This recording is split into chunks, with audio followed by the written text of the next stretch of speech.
This podcast is brought to you by the Mice Pod.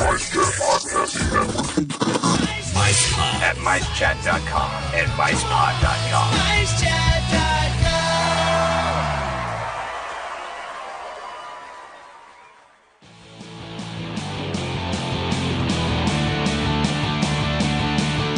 This episode of the unofficial Universal Orlando podcast is brought to you by Be Our Guest Destinations. They're a Universal Parks and Resorts vacation specialist and an authorized Disney vacation planner. They also book all cruise lines. If you're staying at a Disney property, Be Our Guest Destinations can even arrange Universal Studios tickets that include shuttle service. How awesome is that? Let them do all the planning free of charge to you while you enjoy the journey. Contact them today at 1-800-796-6240 or via email at heather@destinationsinflorida.com or on Twitter at BeOurGuestDest, D-E-S-T. Hey Lee, kick that theme music.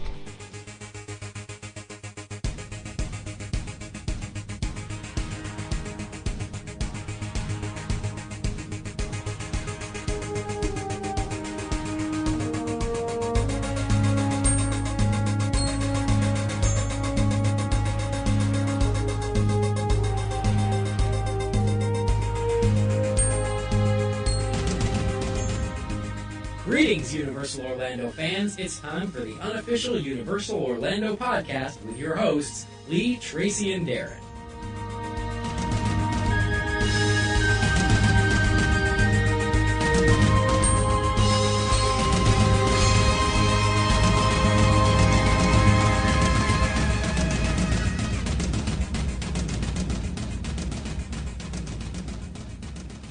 Welcome everyone to this episode of the unofficial Universal Orlando podcast. This is episode 58. Joining me as always from across my living room is my good lady wife Tracy. Hello Tracy. Hello. And joining me from across the rather large water-covered Puddle. living room is Darren. Hey Darren. Hello. I don't know. What up, Internet? How is everybody tonight? Good. I'm Good. Sorry Darren. I'm feeling rather off my tits at the moment for some reason. I'm not really sure why. Did I actually just say that? I did, didn't I? Yeah, you did. I do apologise. Anyway, Kind before of we get into stunned. the show, I don't have no idea. Don't forget, if you're heading over to Universal, you can go to touringplans.com. Use their crowdfunding stuff. If you subscribe, you can help us out because we get a little kickback. And you can also, if you use discount code UUOP, you'll get 20% off your subscription, and it is well worth it. Go out there and buy. Absolutely. Definitely. Do it. Mm-hmm. Cool. Any housekeeping? Kind of. I think we've got something, but we'll leave that to the end of the show because the shows, how they come out, is going to change a little bit over the next couple of weeks, isn't it? But we'll get to the end of that before we mention that. I have a little bit. Oh. I just want to say big congratulations to new parents, Nick and Lindsay Branch. Yes, from Just After Dark. Yes, thank you. Oh, yeah. Yay, they've just had a little girl.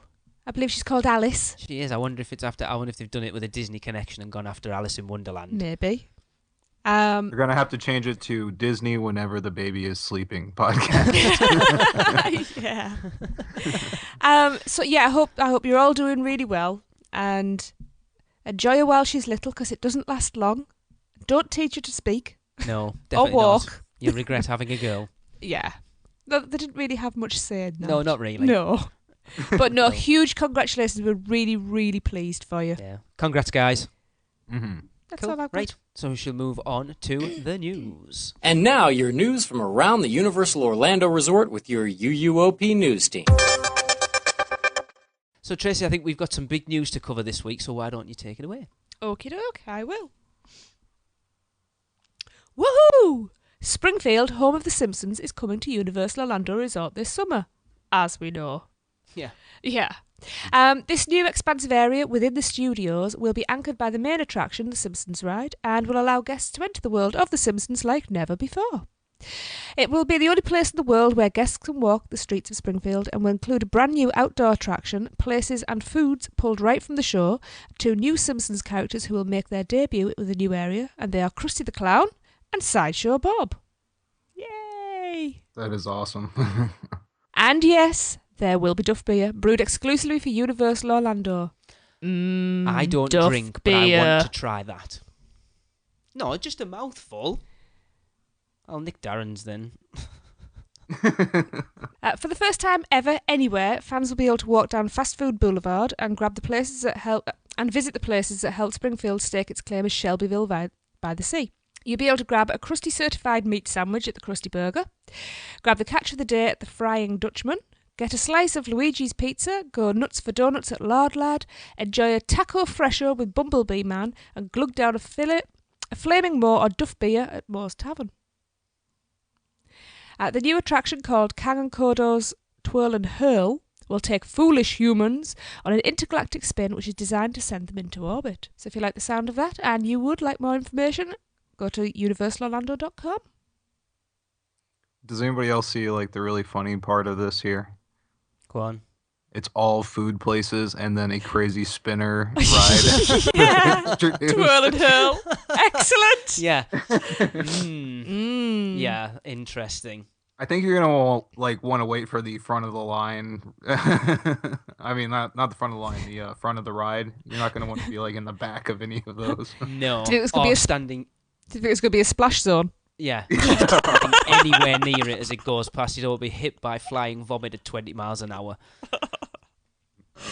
Nasty. Now, this is actually the restaurants and stuff, other than, because if you look at the concept art, there's Duff Brewery that's supposed to be at the front. I don't think that's open because it's not built yet, but all the restaurants and stuff have already opened this weekend. And Eric was there. Yep. And I'd asked him to actually record something for us, but his little brother's very poorly at the moment. He has a poorly finger.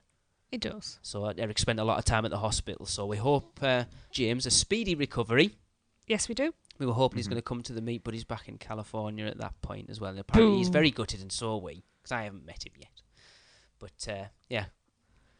Get well soon, James. I know you listen, so yes, get that finger ready. So anyway, Eric has wrote an article that will actually be going up on Mice Chat tomorrow with lots of pictures, so we're going to use that to talk about it and stuff. But so the first thing I can see is the Lard Lad donuts. Now, has anyone seen pictures of these? No. I have, and they are immense. I'm trying to find where it says. There's tons of stuff. I know they're pretty big. They're about as big as your face. Typical ring donuts with like pink frosting, sprinkles and stuff on it. Yeah, I think they probably have different kinds. Probably, but that's the one I've seen. Yeah. Darren, do you want to take the next one? Oh, Androids and Dungeons comic book shop. Wow, this is just a facade that hides the bathrooms. It's a great improvement on the concrete that used to be there. Oh, so it's just the bathrooms. I'm going to wind Andy up. I bet it didn't cost as much as the Tangled bathrooms at the Magic Kingdom. Sorry, Andy. Feel free to slap him, Andy. The thing is, I'm going to see him in a couple of months. So I know. he probably owes me He's a few saved punches. this- I just need to drop minions in, and there we go. I don't know why they'd spend so much on bathrooms. Anyway, sorry. Because I know a lot of people speculated that this was actually going to be a comic book shop. Well, it's not. Which is I hope the doors are clearly marked. You know, like men and women. Or Yeah. you're just going to have like people walking in all the time into the bathrooms. Oh, sorry. Yeah. It's quite a surprise that they're not taking the opportunity to have something like that and it not be a merchandise location. Yeah. Yeah. But yeah. Very, very interesting. So then we've got Krusty Burger, which opened at the weekend. Let's see what Eric had to say about that. He said, for months now we've been looking at the Krusty Burger facade, wanting to see inside, and now we can. So we strolled into the Krusty Burger, where we met with the international plastic bland look from the series, but in order to keep Krusty Burger from being bland, Universal has installed 2 large murals that any fan of The Simpsons would be able to recognise instantly. These murals are full of details and will have your eyes visually occupied. While you wait for 30 minutes for your Let's be honest, it's going to certified meat sandwich. It's going to be heaving, isn't it? I mean, he's got the menu here. He said they put together a menu for Krusty Burger that will have fans of the series laughing, as you finally get to dine on food that were part of some long-running jokes. Tracy's laughing her head off. Just a typo. Items include Krusty Burger, burger, I read it as Krusty Bugger. A Clogger burger. A Mother Nature burger. That's got to be a veggie. The rib witch. Though this one is actually made with meat. Is it not meant to be like? A Sideshow Bob Footlong. Mm-hmm. And a heat lamp dog. Heat lamp dog, that's Heat brilliant. lamp dog, nice. We have to go in there. I'm sorry, but I need to have something. I'm going to gain 10 pounds here. Certainly. We're there for 3 weeks, don't forget, Darren, in Orlando. I'm expecting to put about 1.5 stone on. Yeah. Well, don't eat everywhere before I get there because Oh, we won't. this will be my food challenge. Is I'll eat something at every restaurant at this place. Mm-hmm. That's my challenge to myself. That sounds good to me. So next door to that, we have Moore's Tavern. And as Erica said, there are a few locations as iconic as Moore's Tavern in the Simpsons universe. And now Universal has brought this location to life with incredible detail and surprising offerings. When you enter Moore's Tavern, you instantly feel transported to the dive bar. Dive bar? Yeah, Yeah. dive bar is the bad bar in the United States. Basically. Okay, Yeah, all right. Dive. Right, yeah. With Barney the Drunk to your right, with the love test machine behind him. Oh, cool. Yeah. And Springfield memorabilia all over the walls and behind the counter. In the centre of the bar, you can drink around the pool table or sit up at the bar and enjoy some of the drinks from the Springfield universe that Universal has brought to life. Now, the drinks at Moore's Tavern. Behind the bar, you will not find more Sizzlack, No. sadly, but a team of cheerful Universal team members who are eager to share with you these new drinks sold only at Springfield, USA. Don't read. Just No, I know. all of them. We will have the Duff Beer, which is being created especially for Universal. Which, if you're a Simpsons fan, people are going to go balmy for that. I They want- own. It's like it was I need like to take my ID with me. butterbeer a little bit, where you can get butterbeer in at the Harry Potter Studio tour. Now this is the only place that you can get Duff beer. And how popular is the Simpsons? It's massive still now. Oh, yeah. Yep. So, Darren, I will will you be- partake in a Duff beer? Oh, certainly. good. We can clink Perhaps bottles. two. Do you know, I might Excellent. even have one to myself, and I don't drink. And maybe not a good idea. Oh, I my haven't goodness. touched an alcoholic beverage for 10 years. Get I might be your rolling around the camcorders park. ready. I've seen yeah. you drunk. You may get banned. It didn't take much for me to get drunk before. 10 years having not touched anything. I think I might have to I make think sure you I have should something share to one. eat first. We're gonna do that. Eat a donut and then go on twirl immediately. Do you know what? He wouldn't go on that anyway. No, I won't. Yeah. No. We also have Buzz Cola, which I've just found out is a cherry-flavoured cola drink. Ooh. Ooh. And, of course, the Flaming Mo. Well, it's a drink named for Mo from the episode where he created the drink and set it on fire. He didn't, did he? Wasn't it Homer that created it and Mo kind of nicked it? I think that was the actual Yeah, that storyline. kind of rings a Yeah, bell. I think so. Anyway, as Eric says, that would make for a very non-theme park friendly drink. So, Well, Darren, sorry, Tracy, but you brought that up, didn't it? Aren't drinks being set on fire illegal in the state of Florida? Yeah. I think that's very wise. And I is. think doubly at a theme park too. Yeah. Yes, very It's a sensible. shame. It would have been pretty cool. So no sambuca. No. Good, it's horrible. Anyway, so the Flaming Mo is a non-alcoholic orange citrusy drink, that's quite hard to say, sold only in a souvenir cup, Nice. and it has a special dry ice compartment at the bottom that when it's first poured billows smoke and creates the flaming illusion. That's cool. So, They're going to shatter everybody's opinions of it and say what Eric actually thought of it. okay. Eric said, the drink is delicious and has me wondering what I like more, butterbeer or the Flaming Mo. Only more of both will help me decide. I like it. Oh. Mm, Yeah. I'm looking forward to very, that. Yeah, definitely. Sounds very tempting. It does. I like the fact that they've tried to get some sort of smoke effect with it as well, which is pretty cool. I love dry ice. It's a universal staple for me, dry ice. Yes. It reminds me of Halloween Horror Nights. Reminds me of gigging. Digging? All right. Cletus's Chicken Shack. Say Over more. the years, Cletus the slack-jawed yokel has gotten more airtime, And so it's with love that sorry, I don't read too good, that Universal has dedicated an entire facade to this character. The facade is fun and the food is delicious. Delicious. Okay, I'll stop doing that. Oh my god. Bravo. That was brilliant. Yeah, it looks like he listed some food items here, so designed to delight and also make you scratch your head. Yeah. With the chicken and waffle sandwich. Which I have seen a picture of, and it looks amazing. It does look amazing. Yeah, the chicken and waffle thing is a southern staple, so make sure they better have syrup there for that too. Ooh. Double battered chicken platter. I like the next one. Chicken arms.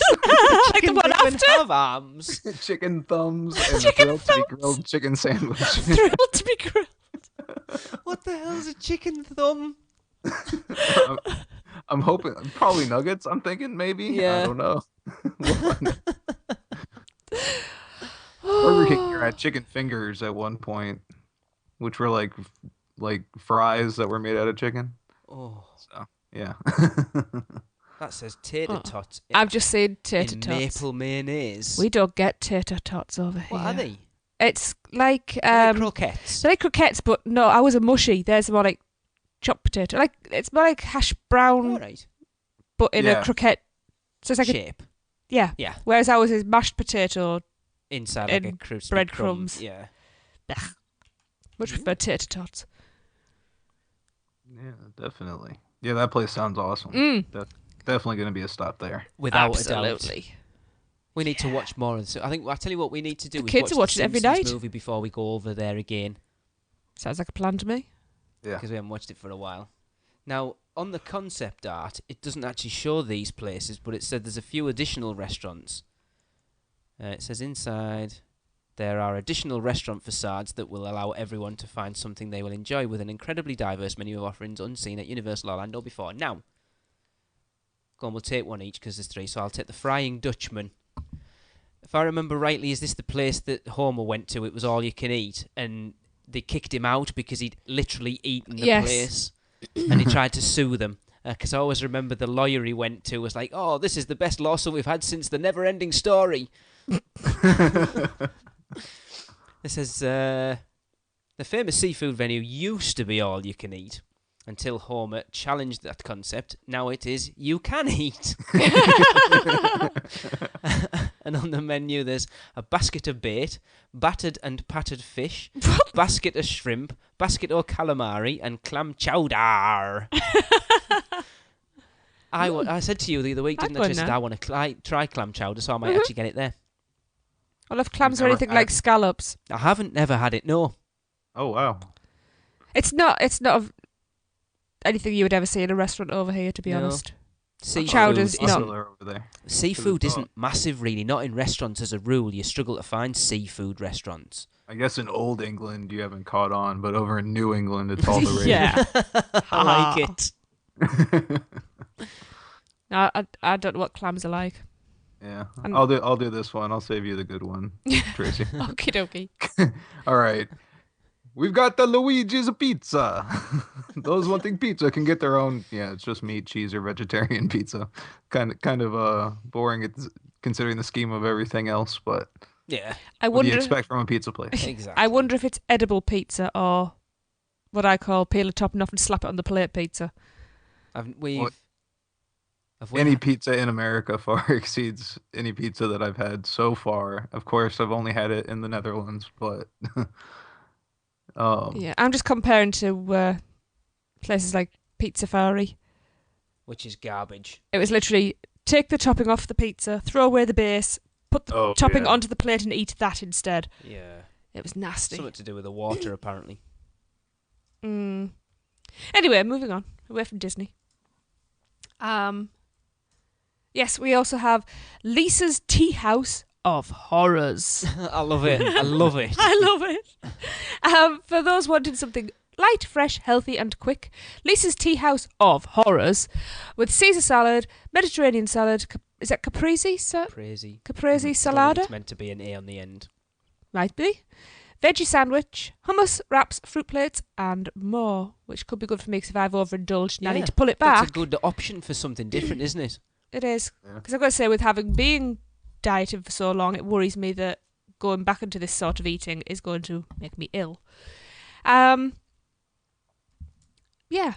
that sounds really good to me. Yeah. It's Definitely. It's weird though. We kind of had like a couple of places where we've all been sat absolutely wetting ourselves laughing over, and it's like there's a salad and a hummus and some bits and bobs. Salad and hummus and bits and bobs are nice. Yeah, but really, it's one of the most surprising options here. Yeah. You know? You leave Lisa's tea house of horrors alone. So what else have we got? Well, that's pretty much. There's, if you look at the concept art, you're gonna have the Duff Brewery down by the waterfront. But like looking at the concept art, you've got, the police car sort of bumped up against the fire hydrant, so somewhere for the kids to go and have a splash about in and stuff.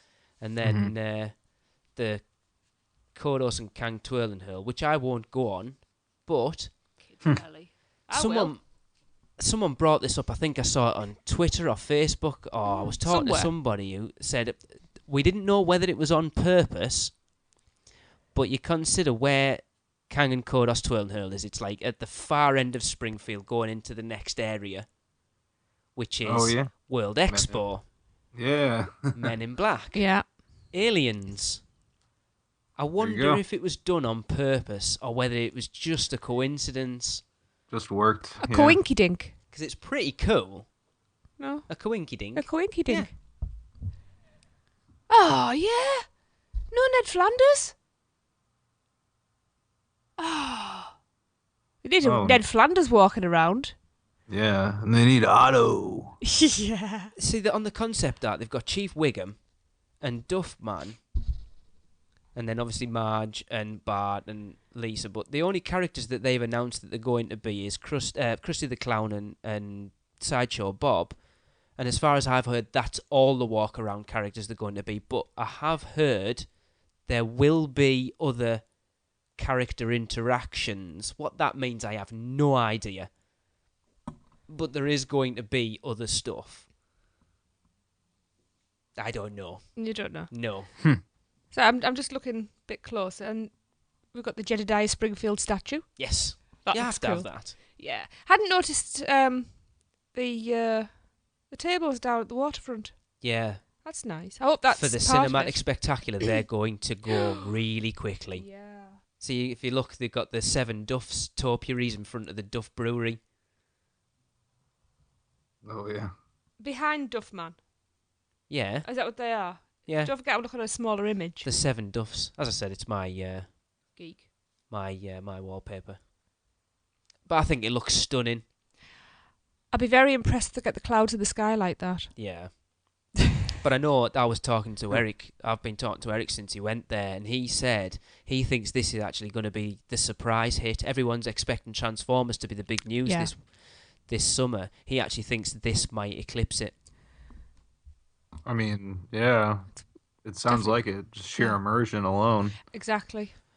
And it's been on for a long time. They got a lot of fans from Yeah. a lot of different generations, so... I mean, But the it's one been going, thing- how long's it been going? It was on Tracy Ullman about 19... Oh, over 25 years ago. gonna Is say. it really? Yeah. Yeah. Wow. I remember it first came to BBC Two. Yeah. But I heard someone did comment today. It's all restaurants, apart from a spinner. Right.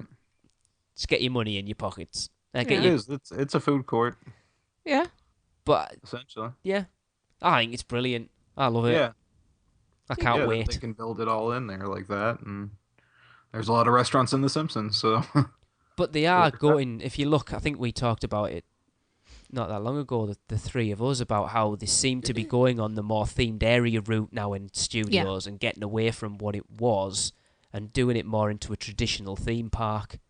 Yeah, I think it's eventually what we'll see is half on one half of the park, like the little bit of the studios, or maybe not even half. Mm-hmm. I could see them keeping the New York area and everything like that, and then for the Mummy and whatnot, and then on the other sides, totally converting those. I wonder what they'll do with Men in Black, 'cause I hope they don't get rid of it, but it's going to... I know it's quite a decent, like, well-themed building, but it's going to stick out like a sore thumb sat in between Diagon Alley and Springfield. Mm-hmm. But anyway. Time will tell. Don't worry me. Move on.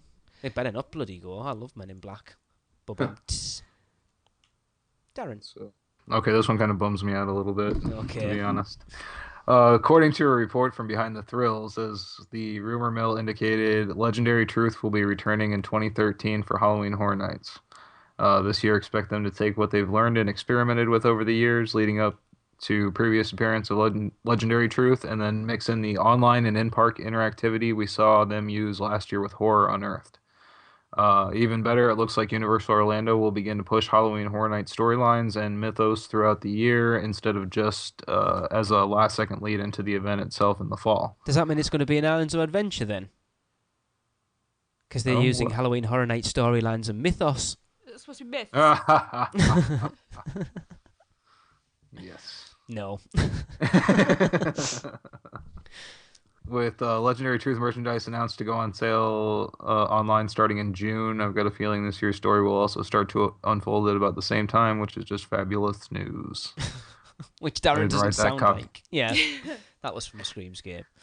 Well, the part that bums me out is that it's just going to be that same basis again. They're going with this year, but which, I mean, they're doing a lot of stuff. They're going to just be coming off construction of two major things and still be doing construction on the Simpsons area. Yeah. Right. And of course, a little bit of construction they've got going on. So I suppose. Yeah. Yeah. It says new Halloween Horror Nights information starting to leak out. The plan right now is to have 8 haunts in 2013, and I'm hearing that we will see the return of regular scare zones once again rather than last year's roaming hordes. Oh, that's cool. Do you prefer that? Because you said you didn't really see much last year, did you? Exactly. They were too spread out. I don't think they had the manpower to handle the roaming hordes yet. They need a lot more. Bill and Ted will return for another adventure, of course, but I'm also hearing that the park may have re-signed a deal. Not resigned. Yeah. That's one of those weird words, isn't it? You can say it 20 different ways and it means 2 different things. Yep. Deal to bring back the Rocky Horror Show once again, which is awesome. That was one of the best shows I've seen there during Halloween Horror Nights, to be honest. Cool. Excellent. Especially because the fan interaction and everything. Yeah. It's awesome. It's a shame 20 Penny Rocky Circus Horror. didn't go down well last year because I know. thought it sounded like a perfect fit. But It did, really. it didn't Is that last year or the really year sound before? last year, wasn't it? I thought it was the year before. No, I thought it was last year. No, it was last year. Was it last year? Yep. We've been covering Halloween Horror Nights for 3 years now Wow. and still not been to any of them. That's amazing. Considering the show's only been good 2. Yeah, but we've done 3 Halloweens. We will have done by this one. Yeah. Yep. And as for the haunts, we'll see another year of heavy IP use once again with some interesting new choices. According to the whispering voice on the phone, whoever that is, we may see as many as 5 haunts based on existing horror franchises. Cabin in the Woods. Have you seen Cabin in the Woods, Darren? Yeah, I didn't think much of it. I liked it. I think the ending could have been better, but We didn't like it, did we? I can't even remember. It was a thing. I liked the Thor. basis. Thor was in it. Yeah, the Oh, actual yeah. premise for it was really good, Yeah. but it did go a bit stupid It was by a the reality end. thing. Yeah. Yeah. Evil Dead, which I know they'll go with the new version of Evil Dead instead of the old That'd version still of be Evil cool. Dead. Yeah, it'll be cool, but It's this you one. know, you need Ash. Yes. With his, "This is my boomstick." Yeah. Gotcha, didn't I, you little sucker? Need to watch that now. Yeah. American Werewolf in London. Oh my god, as my favourite horror film ever, ever, ever. And if they do that at Halloween Horror Nights this year and I'm not there, I will literally die. Will you? Yes. Right, I'll make sure the insurance policy's paid up then. I see that. I see that reusing a lot of elements from the Jack the Ripper sets. Oh my god, A that little bit of that, and using one of the sound stages and making a cold sound stage. could be so good. I love American Werewolf in London. Yeah, I'm just trying. Yeah, I'm trying to think of how a house would go, and I hope it's just not. The The like- London Underground, you've I was got to gonna say do the the London subway stalking. Underground. That's one of the most tense parts of the Yeah. film. Yeah. And the porno cinema at the end. I don't think they're going to have a porno cinema. Resident Evil, which they could do a lot of cool stuff with. I'm surprised They got it's took them this long. Mm-hmm. Yeah, they got a ton of source material for that. Yeah. Especially if they go back to some of the game stuff. Mhm. And Yes, I never thought of that. Yeah, and we saw last year the Silent Hill worked out really well. So It's whether they would go down the games route or down the movies route. yeah, I'm sure it'll have a heavy emphasis on the movies, but still Blech. have some elements from the games thrown in there. Ugh. And The Walking Dead. Yeah. Yeah, new series coming out, so Yep. not really a This surprise. time it's gonna be a prison. Yes, probably. Oh, that'd be quite cool, actually. Last year they didn't have the prison elements. They used the barn and the hospital. Yeah. So it'd be similar to Hellgate Prison Yeah. Yeah. in 2004. That was pretty good. Yeah. Over the years, they've had a lot of different prison asylum type houses, so they have no shortage of props for that one. Cool. But I'm sure for The Walking Dead, they'll get brand new everything, you know. Start to think, though, we're not that far away from Halloween now, really. So we should start getting some news starting to leak out. No, it's not that far. Yeah. June, July, August, September. You're only 4 and a half months away. Yeah. Hopefully, if things go right, we'll have quite a cool interview this year as well. Fingers crossed. Mm-hmm. John Murdy. Oh, yeah. I spoke to Norm today, and he's like, they haven't got back to me, but he said he will make sure it happens. So cool. Sounds good. Would that float your boat, Darren, for Halloween Horror Nights this year? If a lot of that came true. It'll be all right.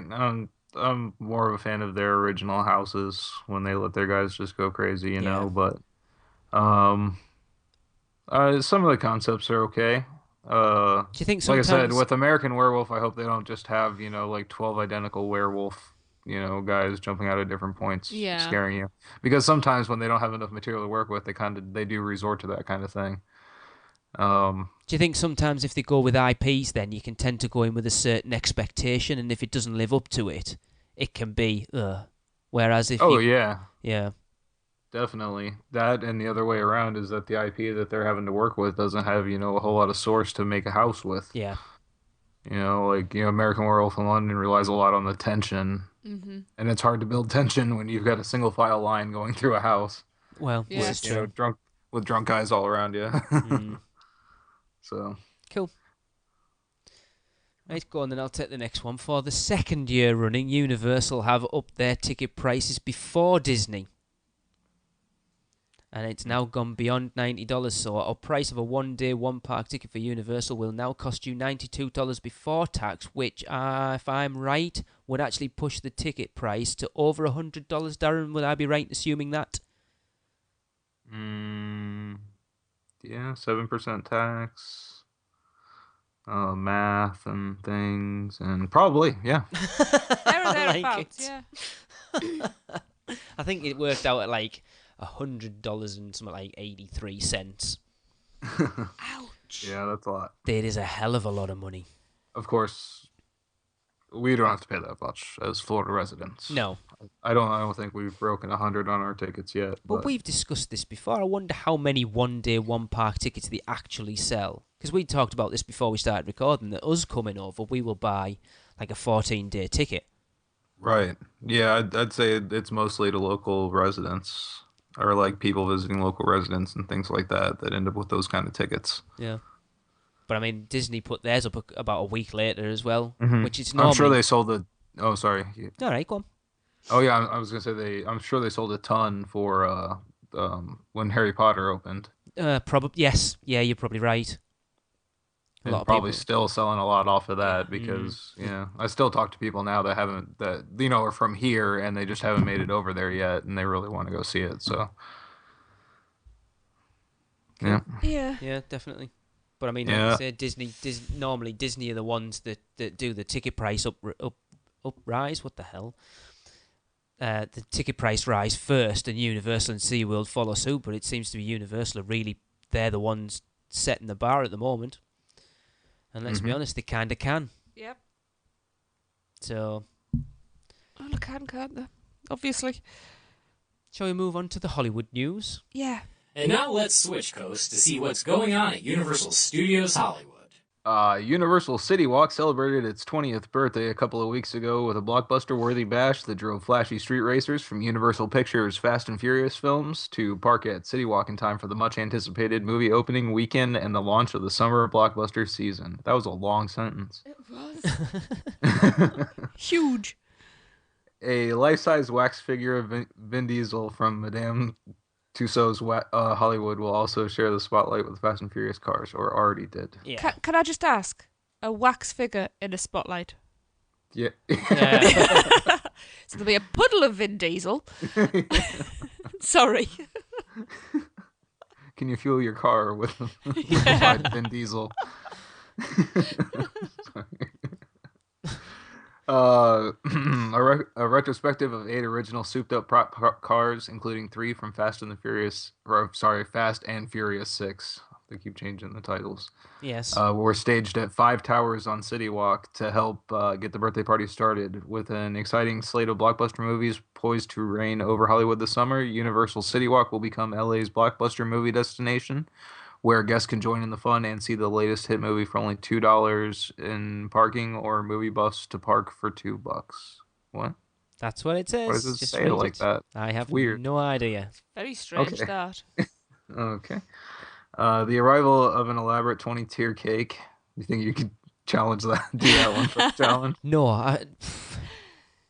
7's enough. Yeah. Punctuated by confetti cannons. Hopefully, they do the confetti cannons and then introduce the cake. Yeah. Yeah. And a lively happy birthday rendition from the popular band Midnight Red that I've never heard of. Me either. Nope. Kept the momentum going. Midnight Red will also headline City Walk's free Summer Music Spotlight concert series at 5 Towers beginning June 29th. Ooh, they get a free music series over there. Yeah, because you don't have to go into a park. Yeah. There you go. There you go. That's pretty cool. Yeah, I just saw the movie this weekend. It's pretty awesome. I was listening to the Real Fans for Real Movies podcast. Ding ding. There you go, Andy. Nice plug. he's going to give me an advert to do, so you'll hear that again soon. I might actually put it here. Do you love movies? Then become a real fan and check out the Real Fans for Real Movies podcast, where we talk about the latest trailers, the newest big releases, share some great recommendations, and there are fun surprises too. Listen to Real Fans for Real Movies on iTunes or Stitcher Radio. That's Real Fans for Real Movies, or just RF for RM. That's RF, the number 4, RM. The podcast by the people for the people. The podcast that respects your time and keeps it short, and the podcast where every opinion counts, even if it's wrong. Real Fans for Real Movies. That according to them, this was actually the best one of the series. Right? Yeah, it really was. They're really tying it together. It's crazy how these like they were talking about on their show, how it just started out like, really goofy, campy movies, and now they're like, I mean, it's still goofy and campy, but they're building such like a serious like series around it. It's pretty awesome. Yeah. And there is a 7th one in the works. Wow. Yep. Wow. So happy birthday, City Walk, Yes. Hollywood. Yes. Right. Well, a new meet and greet was debuted at Universal Hollywood recently, and it was an interactive Megatron and Optimus Prime meet and greet. The characters interact with guests similar to the way Crush the Turtle Talk encounter at Epcot does, by reacting to guests' appearances and even saying their names. With the new character meet soon to open at Universal Studios Florida, many people are speculating this will be the same interactive experience as seen at the attraction in Hollywood. I hope so, Yes, me too. because it looks amazing. I want Megatron. I've seen video on YouTube, and as a 37-year-old bloke, it blew my mind. I can't imagine what a kid must feel walking up to Optimus Prime and actually react to them personally. I bet it's quite intimidating, though. Yeah, I don't know if it's something from my childhood that still triggers or something, but I get so nervous. Like when I just was at the at Epcot and I saw the Crush the Turtle thing and I heard about what it was before, I didn't go in. So I was like, I don't want him to talk to me personally. I don't know if like Santa slapped me when I was a kid or something. Okay. and I blocked it out and just, yeah, it's just some kind of weird fear I have about meeting inanimate things that can talk to you. I don't know. I think kids are used to it a Makes bit sense. more now, though, aren't they? Like Yeah. interactive stuff and robots that talk and toys and stuff. You think now it's part of kids' everyday lives now, isn't it? Yeah, I like seeing other Suppose, people yeah. interact, though, so I'll be Yeah. cool, like standing off to the side and watching. Absolutely. Cool. Right, well, for the last bit of Hollywood news, finally, our good friend Norman Fishbulb recently Yes. visited Universal Hollywood, and he has recorded us a What's Universal, the Hollywood edition. So over to you, Norm. Hey everyone, this is Norm coming to you from Universal Studios Hollywood for the Hollywood edition of What's Universal. Up on the upper lot, we see that the Central Park area, the multi-purpose area that used to be the location for the Wild West Stunt Show, the construction has now gone vertical. There's steel frames and also some wood framing structures going on. This is going to be kind of a welcome area in Central Plaza, as the original entrance is a little bit tight, a little bit clogged, and it's going to help with flow dramatically. People filtering in and give everyone a central spot to start off the park. Down over at the construction for Despicable Me, Minion Madness, we see that the facade has changed dramatically, and welding and construction is still going on. They're keeping basic curves of the building, but they are building the facade of Gru's house. We also have rumors going on that they might be building the seaside amusement park that Gru and the kids visit in the film, but we're not exactly sure yet. If we travel down to the lower lot, there's some really cool stuff going on. The stilt walkers in the Transformers meet and greet have actually gained voice and are interacting with the guests in some really pretty funny and amusing ways. Out on the back lot, we see that there's a number of things filming today, actually. Home and Family on the Hallmark Channel was actually out there filming. The whole crew was out there. The Mindy Project, Parenthood, Go On, The Voice, CSI, Frisco and Paste, Chelsea lately. They're all out there, all filming, and this is what makes this park so awesome and so unique. It's an actual working movie studio. And then the theme park is an afterthought. So this is where it all started, folks. Universal Studios Hollywood, the entertainment capital of Los Angeles. So with that, I'm going to hand it back over to Lee and Tracy. You guys take it away, and that's a wrap from Hollywood. Thanks, Norm. I tell you what, we need to get over to Hollywood at some point. Uh-huh. That is my goal. I need to go. We need to go, not I. We need to go. Thank you. All of us, in fact. Yes. Yes. Yes, definitely. Cool. Right, well, that's it for the news. We shall move on to our main segment, which is, as we said last show, our listener emails, because we have accrued quite a lot. So, Darren, would you like to take it away with the first one? Yep, our first email here comes from Aaron and Sarah Hearn, and they write, "Dear Lee, Tracy, and Darren, love episode 55. After listening about what Give Kids the World does for all of those different families is so incredible. This is something I would definitely be interested in sometime in the future. I've been listening for a long time now. My wife and I look forward to every other Friday when the pod comes out. In fact, this last week we had a total freak out because your pod didn't show up on our feed due to the name change through iTunes." Oops. So that was from a little bit ago, yeah, but yeah.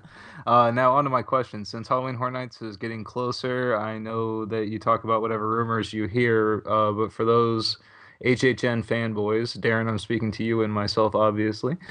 Can you include in your pod a news segment just about Halloween Horror Nights? It can include rumors, what you all would like to see, and what the listeners would like to see. I'm sure some of your listeners have been Halloween Horror Nights cast. Maybe they could give their 2 cents and talk about their experience being a scare actor. I would also like to know, if you had to come up with an icon, what would your icon be? What would its backstory be? I'm curious to know of your all's answers. Right, well, let's tackle that. Ooh, good email. We've actually approached, that's not all of it, but we've actually approached scare actors before and had our wrists slapped, so Universal That's are unlikely very, to happen, isn't it? and I don't blame them, but they're very cagey over letting people talk to their scare actors. Mm-hmm. So Maybe unfortunately, that's You not never know, though. If something we anybody do. out there is listening who is a retired one who won't be going back to work for Universal. So if they get fired, it doesn't matter. No, they no longer work for them. Yeah. You know, Right. just But to talk a about their new segment. experience, not to give any secrets away. Darren, this would be your segment if you were going to do one. What do you reckon? Yeah. Well, it sounds like we might have a little bit more material this year if Yep. the other, news item that we just talked about it comes to fruition. But so that's definitely a possibility there. I think it sounds like a really good idea. Yeah. I'd love a section like that. I know Yeah. you would as well, Lee. It's right. Darren, that is your main area of expertise, let's be honest. Mm-hmm. So, getting listeners to sort of chime in and stuff, I think we shall set that up. I like that. You need to come up with a catchy title, Darren. Scary Schmidt.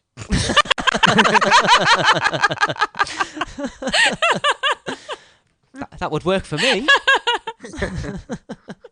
No. So for their question there, if you had to come up with an icon, what would the icon be? Ooh. And what would its backstory be? This is completely off the cuff as well, isn't it? Yeah. That's a tough one. All the times that I've been there, I never really thought about that. You see, the thing that scares me the most already being done and Clown. done very, very well. Let's be honest, Jack's Yeah. the best, isn't he, really? Yeah. Ooh. Yeah. Ooh. How about a zombie clown? I So have they ever done death? That's kind of what I was going for. There was a character on there was a board game that came with a VHS tape that I played a long time ago. I can't even think of the name exactly right now. But the main character on that board game was this character called the Harbinger. Yes. That really rings Oh a bell. my goodness. What was that? Jesse's Googling. I'm going to have to because I remember that. But that guy would be excellent because like he was like the controller of all the different, like areas you could go to on the board, which all had their own kind of icon as well. And my mind immediately goes back to him as because he's like the harbinger of death. So Yeah. that would be really cool. And like all the different houses could be it could be your 1,000 Ways to Die in person. Was it Nightmare? No, Was no. that what? There's one called Nightmare. That was that thing we used to watch No, on that's the with a telly. K. I would go something along the lines of, see, you've just got like, Atmosphere is what it was called. oh yes, You just got it, yes, Atmosphere. It's just come up, like yeah. FEAR. Yes, you're right. I remember Yeah. that now. Harbingers, yes. That's it, yes, Atmosphere. It'd be cool to do something like to have like the devil thing out of Legend.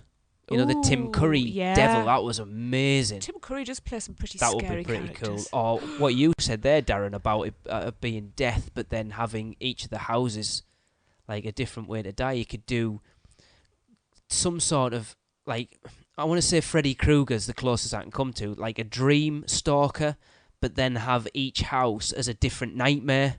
Ooh. Oh, there you go. That would be cool. You just made mine pants now. Well, it was Darren that sort of prompted me into that way by saying it was in the offset of having that death character and then having each house themed to that icon. Mm. What were you gonna say? Okay, how about this? Combine the two. Have two icons. So you got your Harbinger of Death icon, and the houses represent when you're awake and being tortured and killed. And then after you die, you go into the dream sequences, which are the scare zones. Ooh, So it starts a bit my like God, Hostel. That sounds amazing. Yeah, and it's just like set up to be like a like a path walkthrough kind of deal. Because then you could have like the transition point where you meet the sort of dream icon, and then into right. If they use that, my lawyer will be on the phone. I'm only kidding. I want to see it, so I'll give them full permission. Go on, Tracy, what were you going to say? That's just made mine rubbish. You still say Because it. it's all worked out in my head. Go on. You have Jack and The Walking Dead, but there's too many zombies, so Jack succumbs to it. So you end up with a zombie Jack. Oh, a zombie Jack. A zombie Jack. That could work. Yeah. You need to get in touch with Michael Roddy and see what he says to that. I think you should actually. In fact, I want that for my haunted house here, because Michael did say he would come and work for me when I had did. my haunted house. I think So- you should contact Michael Roddy and see Yeah, what he would say to that. Yeah. That'd Cool. be quite fun. Yeah, a zombie Jack could be quite scary. Your backstory, on the other hand, we could be here all night trying to come up with that. Oh yeah. And my backstory is he just wanders into a horde of zombies, succumbs, and becomes a zombie. Yeah. Simple. Cool. There you go. Ours would have to be a little bit more complex, I think. I think so. Mm. Go on then, Darren. Continue. Next question. This is geared mainly towards Lee and Tracy, but really anyone outside of the Orlando area can answer. When getting ready for a trip to Universal, how do you prepare yourself? I myself watch all the ride-related movies like Spider-Man, Mummy, Twister, etc., dive into my comic books, and get ready for Marvel Superhero Island. I just recently got some of the old Rocky and Bullwinkle Dudley Do-Right cartoon DVDs as well. Cool. Yeah. Like that, yeah. We go, Chan, we've already talked, haven't we? Because Raymond's expressed an interest in watching Terminator recently. Yes. So we're going to watch Terminator and Terminator 2 with him before we go. I have to say, the first place I start is with a brand new notepad and a pen. That's where I start. See, the thing is, I'm immersed in... But you know me and my list. I list the films we have to watch. I list the... Well, Transformers. We said we're going to watch Transformers and try and I ignore saw all it the other night. crappy I'm bits. exempt. Oh. It was on No. Saturday night when I was at Jane's. I'm exempt. I'll watch it with the kids. I'm not bothered. Yeah, that's rough. I'm going to skip that one. It's not that. The first one's not too bad. If I can just leave the room when Frenzy comes in, Yeah, I'll be that's fine. and the bit where they're outside Sam Witwicky's house, that's stamping on the garden. That's quite annoying. I just want the Yeah. Bumblebee parts. That's it. Yeah. Um, Yeah, how do we prepare I'm not watching all ourselves? 8 Potter films again. Yeah, just read the books. But yeah, Yeah, how we do do- we plan, Tracy? What is that saying? We What, tend to... Well, we'll watch to movies. get ready for a We get interactive maps up. as a And we yeah. walk around the park. What's new? What haven't we done? What haven't we done for a long time? We make lists of, like a wish list of what we're going to do in them. Oh, what we're going to eat. And we look at all the menus. sat round the dinner table going, right, if you could eat one thing Yeah, we did last night. in have each one park drink. and have one drink, what would it be? And Jade goes, well, I've got 3. No, it's one. One drink. She can't do it. She never, ever just comes up with one. She's It's like, only no, I've 8. got 3. It's either this, that, or the other. And we quite often play games like that around the dinner table. See, normally I would say I try to stay clear of watching videos and photos and stuff, but being as immersed in it as we are now, it's difficult. We do watch planning videos. Oh yeah, and we've been watching. See, we're on the wrong topic here. We've been watching a lot of Disney behind the scenes Well, we are stuff at doing the Disney Disney. parks, haven't we? There Recently isn't on any Netflix. Universal behind the scenes stuff. No, I wish they should have. They should have more. Because even the planning I'd DVDs love to see video have of been opening fairly day and cappy stuff lately, like haven't that. You what? Sorry. I'd love to see video of opening day. Yeah. You know, the historical stuff. Anyway, Subscribe to touring digressing. plans using discount code UUOP for 20% off. That's a good way to plan your trip. Shameless plug. I did use that though. You know, planning our radios or whatever they call them in Universal. They kind of don't. We've got 2, haven't we? We've got 2. Yeah. Our podcast one We've got 3 in Mythos. and breakfast. That's only Cafe 2. de Bamba. Oh, and the kitchen. Yeah, that's 3. That's 3. And They're then on that park. That's resort restaurant. Ah, it's all the same. and choose. This time we got to look at the hotels to choose which one we were going to stay We did, in. yes. And I was quite surprised that given the choice of the 3, the kids said the Royal Pacific because we expected them to say one of the others. Well, the Hard We Rock, expected really. to say one of the others, and No, after I watching didn't. the videos, we were like, you know what? You No, expected me to say one of the others. Well, I knew it wouldn't be Portofino Bay because you're too tight. I'm not paying those sort of prices unless I can get a minion room. See, I've wanted to stay at the Royal Pacific for such a long time because I know that you won't stretch to the Poly. Do you know what? It looks gorgeous, It does. and I've not heard a bad report of it. We are digressing. Completely. Planning a trip, literally, I'm immersed in theme parks every day of my life anyway, because I'll I'm tell you thinking what we about the do, podcast, or I'm listening to podcasts, and I'm reading websites, and... Go on. We go through photograph and old it's not photos. just people. It's not just people who live far away too, because I do the same thing. Yeah. Yeah. Especially when it's been a while, between the times that I go to Universal or things like that, because going for Halloween Horror Nights is a totally separate experience than Yeah. going during the day. And for years, I just went for Halloween Horror Nights. So, going back to the parks, I always do that. I'll watch, of course, Twister. That's essential. Got to watch Twister beforehand, like he said, and So, Actually, I haven't seen that movie in many years. I don't think you've even seen it, I've have seen you? it twice. All right. it still holds up. I think we should watch that with the kids. Did you know Twister was the first film ever to be released on DVD? Oh yeah. So there you go. Trivia Right. for the day. And you're a font of knowledge. We haven't got it. I own the first DVD. I would have got it back then, like when it was released, because my dad gave me. So. What did you say there, Tracy? We look through our old photographs. Yes. Oh, we do that a lot. Yeah. Yes, look through Not past that we've got trips any printed photos. off from the last trip yet. They're not even on my PlayStation anymore now, so we can't do it because my PlayStation blew up.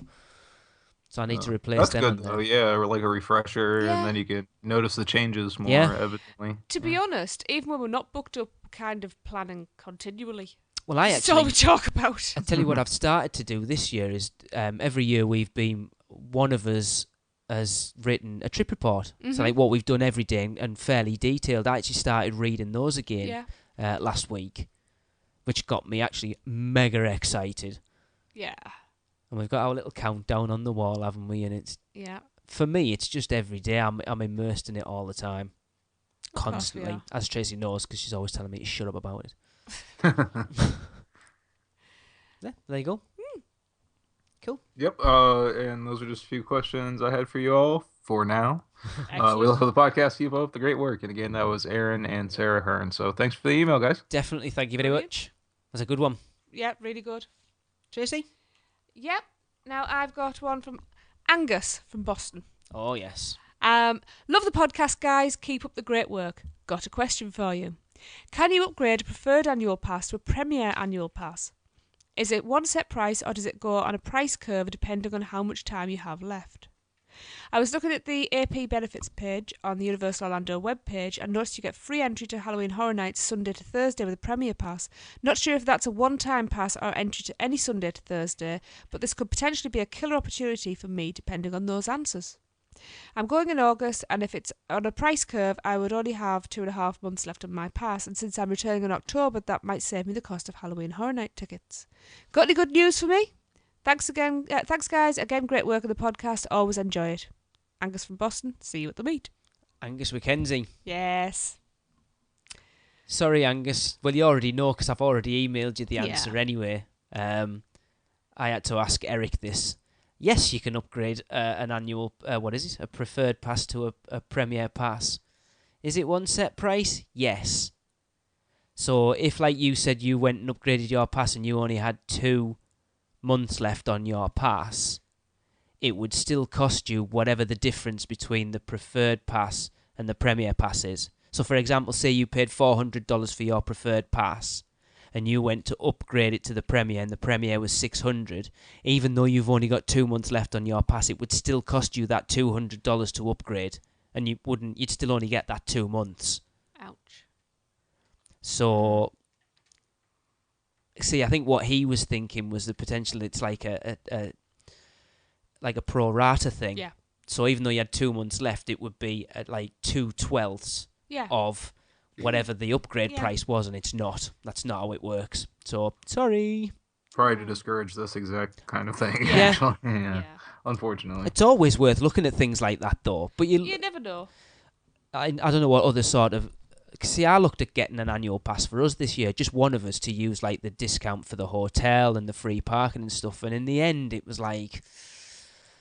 6 of one, half a dozen of the other, was wasn't completely. It was 6 and 2 threes, really, so I didn't bother in the end.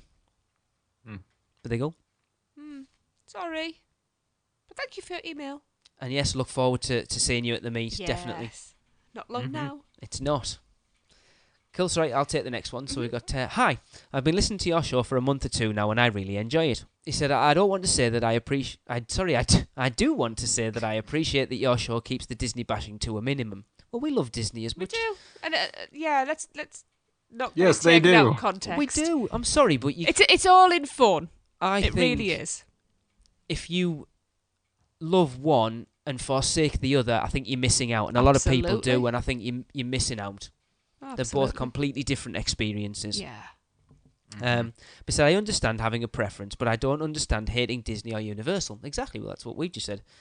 So they offer completely different experiences. I've just said that as well. So we're definitely on the same page. Yeah. While Disney may be one of my obsessions, I would be crushed if Islands of Adventure closed. Not Me that it too. will happen in my lifetime. And in fact, I've often argued that Disney should provide paid transport to Universal so that their guests don't have to take Lynx buses or other means. I'd pay $10 to $15 for the peace of mind of safe travel. I'm That's sure a good lot suggestion. of people would. I know, actually, Heather, our sponsor, if you're staying on Disney property, she can actually book tickets for Universal that include shuttle transportation, which is pretty cool. Wonderful. But it said, I also agree with many of your statements involving Harry Potter. The idea for a Death Eater-themed Halloween Horror Night is brilliant. My eternal regret is that I never went to the Marvel Supervillains Halloween Horror Night, and I wouldn't mind a Death Eater attraction. Maybe a dark ride with similar elephants. I said elephants last time, didn't I? Oh. Maybe a dark ride with similar elements to the Revenge of the Mummy. It sounds like you might get somewhere near that with a new Gringotts coaster. Maybe, yeah. But obviously not Death Eater themed. No, that's what we want, the Death Eaters. Yeah. Some of us like the dark side of things. I do. And I think Harry Potter, the back Yeah. end of the series is definitely more that side, Absolutely. isn't it? Though I can understand their hesitation. For one thing, the Death Eaters are an allegory for Nazis.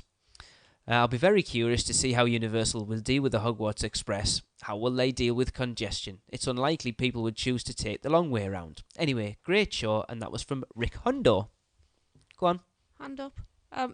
I would actually, not disagree for the sake of it, but I would actually choose the long way around on occasion because I quite like that few minutes out at the park just to decompress and catch my breath while I'm going into the next environment. I still wouldn't, obviously I want to use Hogwarts Express a lot, but I think every now and again just to appreciate things and have a bit of quiet. I'm seeing it being a short ride. Yeah. I can't see it being that long unless a it couple goes of minutes. very, very slowly. Yeah, and with two operating at the same time, Yeah. one going to and from, then You don't I'm think what? thinking they can keep it going pretty swiftly. 5 minutes max. Yeah. Yeah, I think this is the biggest bone of contention for everyone at the moment is how they're going to handle getting in, like getting onto the train, getting off the train. Because if the throughput for that Hogwarts Express isn't massive, you're going to have queues of people waiting to get on it. You've then got the whole ticketing logistics, which I think we all kind of came to the conclusion that they'll just scrap the one-day ticket. The one park ticket. They'll bump the price up maybe by $20 to $30, do you reckon? Perhaps. And just have a one-day two-park ticket. See, for us, again, like we've already spoke, it's irrelevant to us. It's relevant for us, yeah. Irrelevant was that? Irrelevant is what I said. I didn't say irrelevant. But if they don't handle it right, it will be a Disaster. logistical nightmare and lead to, I think, a lot of pissed off guests. Right. I mean, Darren, you had quite a lot of thoughts on that last time, because obviously you've been to Islands of Adventure, so you see what it's like there in the Wizarding World itself, which we haven't visited yet. You think that... I think that these are going to be very high capacity vehicles. I think you're going to see at least 6 or 7 cars that can handle, at least 30, 35 people per car, if not more. And I'm just seeing, and I'm also, like I said, seeing a short ride. It's not going to be like, I don't think it's going to be like. No, it's not like getting on the Magic Kingdom Railroad and doing a full loop on It'll there. probably be like Rafiki's, the trend for Rafiki's Planet Watch. Yeah. Yeah, it'll be mainly a mode of transportation, and secondly a ride. Yeah, it'll probably be did they ever tie like an actual like ride onto this thing? Did they ever actually say it was like a ride? No, but they said it will be an attraction of some description. Of course it will be an attraction in its own right. Right. But I'm expecting it to be similar to the journey from the transportation and ticket centre to the Magic Kingdom. About that sort of length. Exactly, and you see how many people they can cram into those cars. Yeah. Just as long as it's not like that where you've got people sat and people standing. Yeah, I highly doubt that. You don't want it to end up being like a cattle train. It depends what the experience is like. If the experience is really based on people's perspective of things, then they're not going to. Which it sounds like, what we discussed last week from, last show. It doesn't sound like it's going to be, does it? No, it's probably going to be something the size of, again, going back over to Disney, the Main Street, the railroad. Because you've got people sitting backwards and forwards, knees together, haven't you? So it's probably going to be something like that.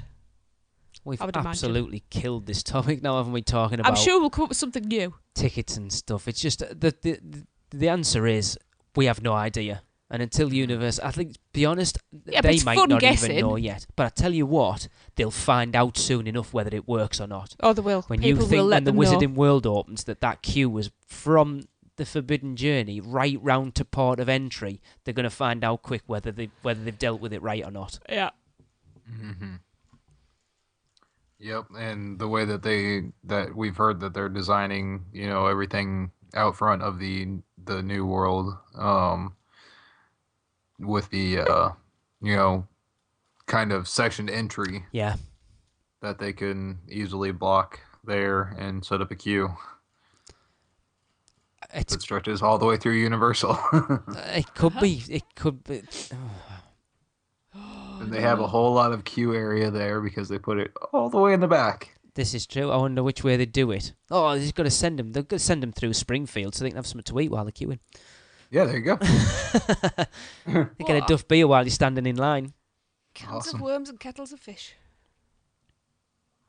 Right. That's going to be fun. You're going to be able to go from Springfield, USA to London. Yeah. To Diagon Alley. Via the World Expo. Yeah. Right. Much quicker than it really takes. Hey, it's becoming Epcot for Universal. Yeah. Just a fictional one. I'd like to see a crossover thing, just like once, where they've got like the Simpsons family like wearing Harry Potter gear. Yeah, Wizarding Bart with robes. the lightning bolt on his forehead and the glasses. That would be cool. Maggie has the Death Eater. The Death Eater slowly approaches, and then you see the pacifier come out of the shadows. Go on, Mrs. I've gone blank on his name. You think about it. Homer Simpson is... Who? What's Mr. Weasley's name? Arthur. Arthur Weasley. Yeah. He's a bumbling buffoon as well. Yeah.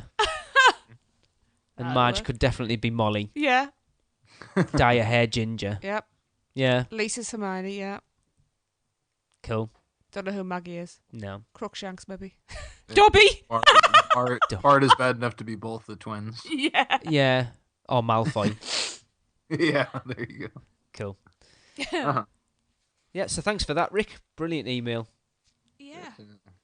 I got one here from Richard in Haiti. From Aberdeen, Scotland. That's awesome. Up the road for us. It's not far away from us, is it? They say, love the podcast and have been listening constantly since episode number 3. Whoa. I have noticed that in your podcast, the Blue Man Group barely gets a mention. I feel it is one of the most underrated attractions at Universal Orlando. Me and my fiance went to see the show in September last year, and it was one of the best live shows that we've ever seen. The energy and atmosphere was electric and not a dull moment to be had. Some of their merchandise was pretty unique. We bought a used drum skin from one of their shows, and when we asked if they could sign it, one of them slapped the drum skin with their hand and made 3 streaky fingerprint marks on the skin. It was awesome. Cool. That's very cool. It sounds like how like maybe Guns N' Roses might have signed your autographs back in the day. Like, whatever, kid. Bam. I do have a few tips for anybody seeing the show. Get there early and buy merchandise before entering the show because the lines for the stands get ridiculous. Prices are the same as general park merch. And I can vouch for that from going to the media thing there. There is crowd participation, so if you want to be involved, look for people with clipboards before the show begins. That's a good tip. Mm-hmm. After the show, hang back 10-15 minutes. Members of the Blue Man Group appear in the lobby for people to take pictures with. The band also come out as well. Cool. And it says, keep up the good work. I think the main reason it doesn't get a lot of mention on the show is because it's a pretty static show, I mean, they just upgraded it. Mm-hmm. Yeah, we covered a bit because you say you went to the media preview of the new show, didn't you, Darren? Yeah. Yeah, and I mean, when they'll make a change like that, of course, we'll mention it if they do any specials or anything like that going on. But other than that, it's a static show, and if we could get, if somebody from the Blue Man Group wanted to be on the show, That'd be awesome. That would be awesome. That would be cool. And they don't do audio too well. They don't really speak too No. much. All right. Maybe we can get one of their directors on or something. Yeah. That would be. I mean, pretty we cool. talked about going when we're over in August, didn't we? And Tracy, you've just kind of mouthed at me there. Are we not doing it? Yeah, I've forgotten about it. It seems to be one of those that they're kind of slinging a lot of discounts around at the moment. So I think if we do, it might be a spur of the moment thing. I've got to say, it's something I would love to do. I would. I've heard nothing but good things about it. Yeah, I would really like to see the full show based on the immediate preview that I saw. So We'll have to look for some discounts while we're over We there. shall see. Yeah. Cool. Staff event out. Yeah, that'll be cool. Cool. Oh, is it me? I do apologise. Well, we've also received a voicemail from a couple of listeners.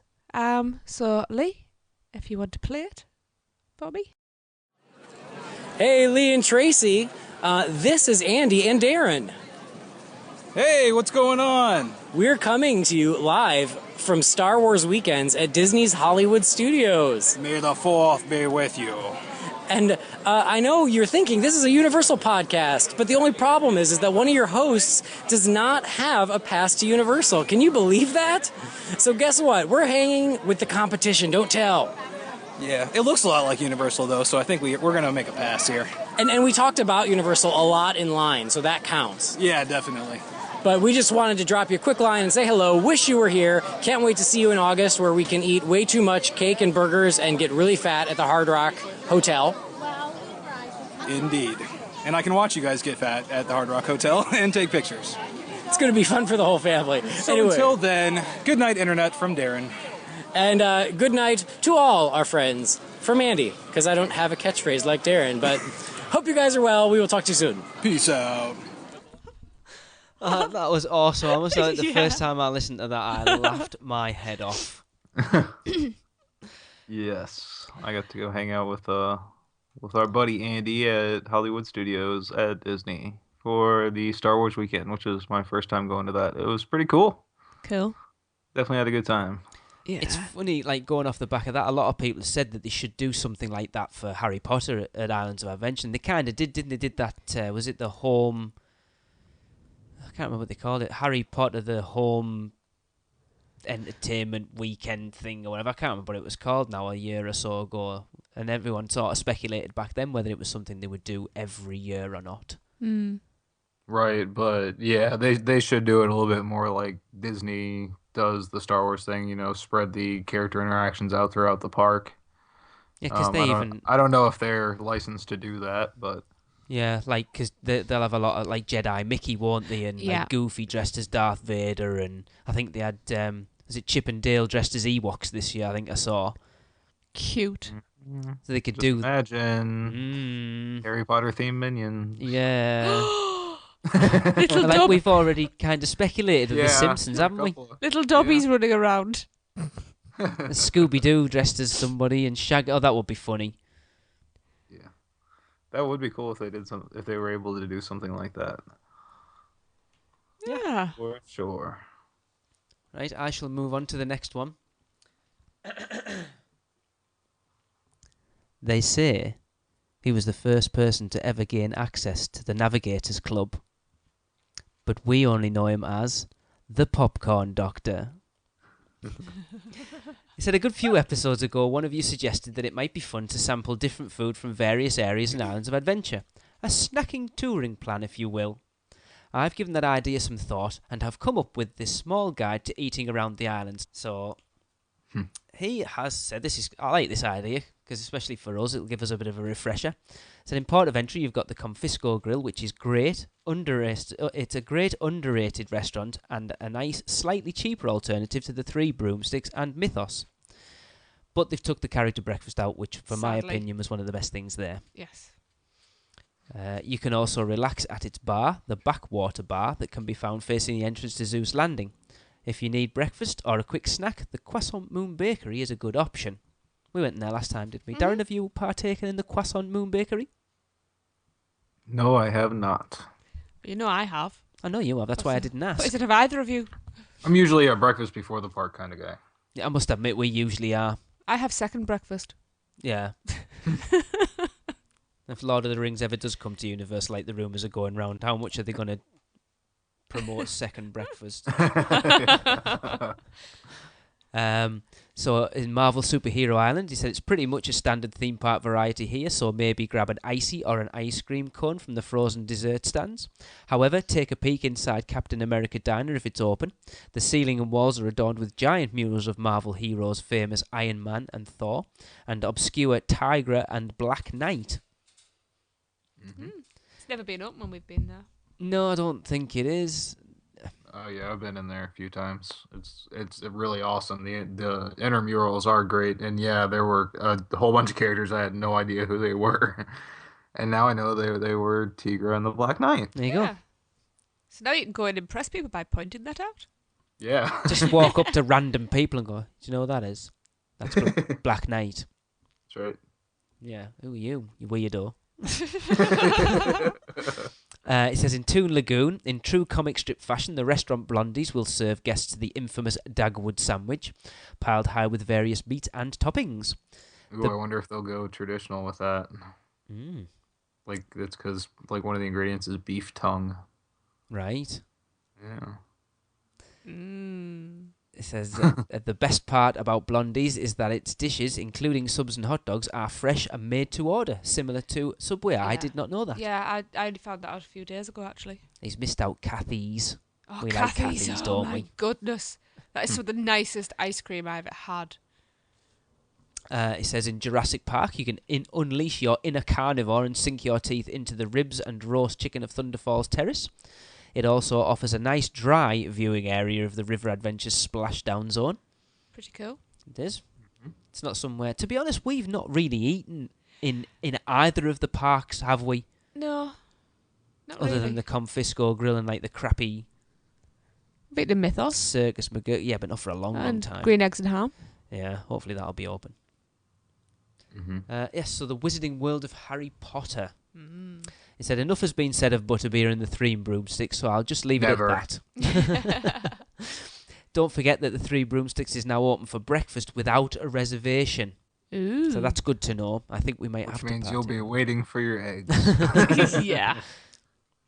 It said, in the Lost Continent, enough has also been said of Mythos, so I'll just leave it at that too. However, if money's a little tight, Oasis Coolers has now been transformed into Doc Sugru's Dessert Kebab House. Desert? Is that desert or dessert? No, desert. Desert. It's a kebab house, so that doesn't sound very desserty to me. Well, I was thinking like fruit, pineapple, strawberries and pineapple on skewers. Anyway, Oh, yeah. yeah. Which serves Greek fare such as kebabs and hummus. Check out Fire Eater's Grill too if you want to. It's not Giro. Where did I see it the other Gyro, day? isn't it?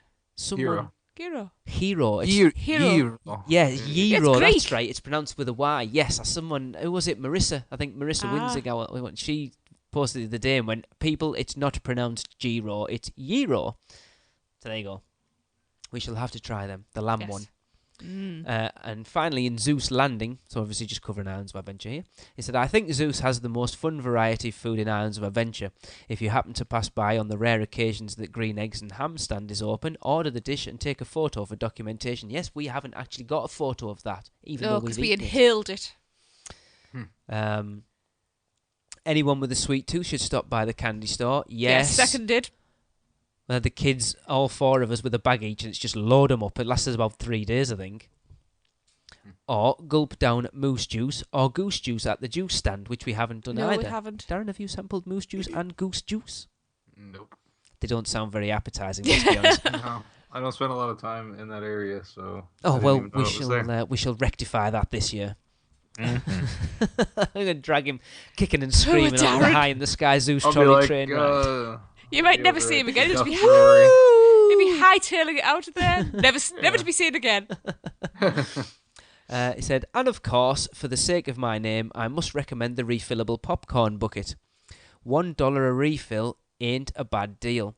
Some stands now offer different flavours such as caramel, cheddar. Now, cheddar popcorn sounds amazing. Yeah. Or garlic. I like the Or sound of that. Or my personal favorite, all three of them mixed together. Oh, No, gar- I'm just kidding. I think garlic and cheddar might work well Oh, together, yeah, mind. garlic and cheddar. And then just take caramel and just all That's over dessert.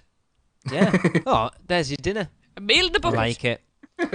They said the downside is that those are only available at full price. Ugh.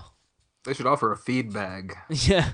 Yeah. Of course, yeah. So take care and don't stay hungry for too long. The Popcorn Doctor. Cool. That was He really knows good. his park. He does. Yep.